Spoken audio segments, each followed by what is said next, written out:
Hello everyone. I have a bit more to show off than I did in the last video, and hopefully that's a trend that continues. This time I finished up the functionality of the bamboo types I talked about in the last video, and then started working on a brand new type. So the first thing I did was finish the stacked bamboo type. To start, I basically just plugged in the prefab I showed in the last video to see what would happen. I figured that compared to the usual method I do, it would be a lot easier. Rather than trying to code everything at once, I would just iteratively fix the bugs as they showed up until there weren't any left. So the first attempt ended up making this sick looking bamboo tornado, and that was pretty easy to fix. I just had to remove the rigid bodies from all the single bamboo and instead apply one to their parent stack object. This was better, but I still had separate bamboo stacks bouncing off of each other. Turned out that even though the collider was set as a trigger for the parent object that had the rigid body, all the children's colliders still had to be set as triggers too. So that fixed the collision issues, but this is where the problem started to get annoying. Whenever a stack would come to the screen, the first two would be chopped, but then the rest of the stack would continue past the screen without stopping. This would then lead to bamboo missing from future stacks due to all my bamboo being in object pools that reuse bamboo after it gets cut. And a quick side note about that, the idea is that for the object pooling is that it's more CPU efficient than respawning objects over and over. But as I've developed this game, I've learned that with the relatively small amount of objects I have on the screen, it's a lot more trouble than it's worth, and it will probably end up having a negative impact on my memory usage of the game. So it was not a good choice for this. It might make more sense if you're like, firing bullets out of a gun, but it didn't really make sense for this. Anyways, I tried to fix the stack velocity problem first. Thought it could be due to my colliders for the different bamboo overlapping, but it looked like Unity had no problem with that. I wanted to narrow the amount of variables affecting the bamboo, so instead of manipulating its velocity after every chop, I just teleported the stack forward the distance of one bamboo width. This fixed the problem where the last two bamboo were being ignored, and I actually thought it looked a bit better and should be more efficient, I think, so I ended up just sticking with it. However, I still had the problem where the bamboo would go missing from the stack once it was used again in the pool. It ended up being due to setting the parent game object as inactive before the child bamboo at the end of the stack had a chance to finish its chopping animation.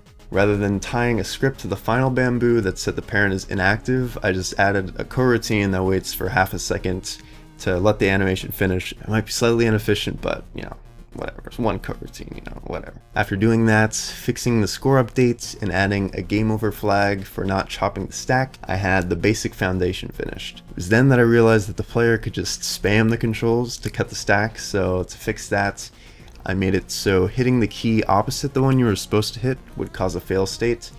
I did that because I figured the only time a person would hit the same key twice was if their finger accidentally double pressed. So checking for that would just be more of a nuisance than actually a game mechanic, so I just decided not to do that. This is the current and probably final state of the stacked bamboo. The biggest change I plan to make in the future is to the textures, so that the bamboo that's in the back will be different from the one that's in the front, so you can easily tell which one you have to chop first. One thing I noticed while testing it was that at first it was hard for my brain to figure out the pattern to press for a stack that started with a horizontal bamboo on one side and a vertical starting stack on the other side. But after messing with it for a bit, my brain just sort of clicked and I figured it out, and that was satisfying as heck. So I was pretty proud of that. Then, okay, so the second thing I worked on was finishing the rotating bamboo that I showed in the last video. I felt more confident that the arrow idea I mentioned was good because it was a signal to the player that it shouldn't be chopped, which rotating bamboo would not do. This type of bamboo had 4 orientations compared to the usual 3 because the diagonal could either be pointing up or down. This ended up causing a lot of annoying problems with the scripting, and one important lesson I learned, not strictly related to that, was that I needed to treat Euler angles as read only, because apparently if you try to store the angle and then read it later, there's no guarantee that Unity won't return an angle that's physically equivalent in in the game space, but is actually a different number value, which is kind of a problem if you're trying to move between 2 specific positions. So after fixing a problem where the incorrect texture was showing up on the bamboo, and also making the arrows a bit smaller so it was more similar in size to the bamboo. I had the functionality down. At first it was really hard for me to predict where the bamboo would show up, but then at one point, again, it just clicked, which made me feel like a game design god. I was worried that having a level with mostly all rotating bamboo might be too challenging as an introduction to the bamboo type, but if it could give the player a playground to sort of mess around and let the mechanic click like it did for me, it might not be such a bad idea. The final thing I worked on was a new bamboo type. This bamboo is just one long horizontal piece of bamboo that is meant to be spam chopped by the player to get extra points. First, I laid down some bamboo prefabs together in Unity to see what it would just look like. And after I was happy with that, I basically did the same thing in Blender. I decided to have multiple breakpoints because it would look weird to just chop it and have it slice right down the middle even though you hit it a bunch of times.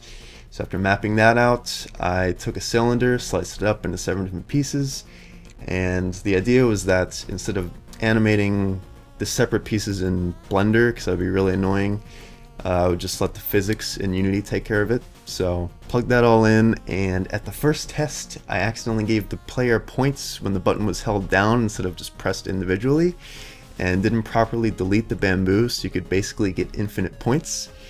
And after fixing that, I had a problem where the bamboo was getting lower every time it was reused in the pool. However far the bamboo fell on the first chop is where it would start on the next spawn. And I'm surprised it took me this long to find this out, but I realized I could set each bamboo piece's position as a 000 relative to its parent object. This whole time I've been manipulating things with their global transform, which is really annoying to deal with, so really glad I figured that out. After fixing the relative position, I got to the final point I reached with this bamboo type. It works pretty well mechanically, but I think visual effects will help make it a lot more satisfying, like adding, chopping animations for each one you press and stuff like that. Outside of that stuff, there were a few minor visual changes I made to the game that I want to mention real quick. I made the tree bark lighter so they didn't stick out from the background as much, and finally changed the freaking sun in the background into an actual circle sprite instead of the weird 3D, smashed cylinder I had before. But the other thing that I did was mess around with the bamboo textures a bit. I originally thought that having different colors for each orientation would help the player distinguish between them mechanically, but it turns out it has very little effect on that, and the orientation is actually the primary identifier for deciding where to chop. I thought it might make more sense to make them all green because they would have a contrast to the background, but that looked a bit boring to me, and I tried creating textures with different shades of green, but then I had this weird problem where I only really liked one of the shades of green and the other ones were just worse versions of that. So if you have any opinions on that, feel free to share it with me because I still haven't made a definitive decision. Anyways, that's all I got for this video. Thanks for watching, and I'll see you guys later.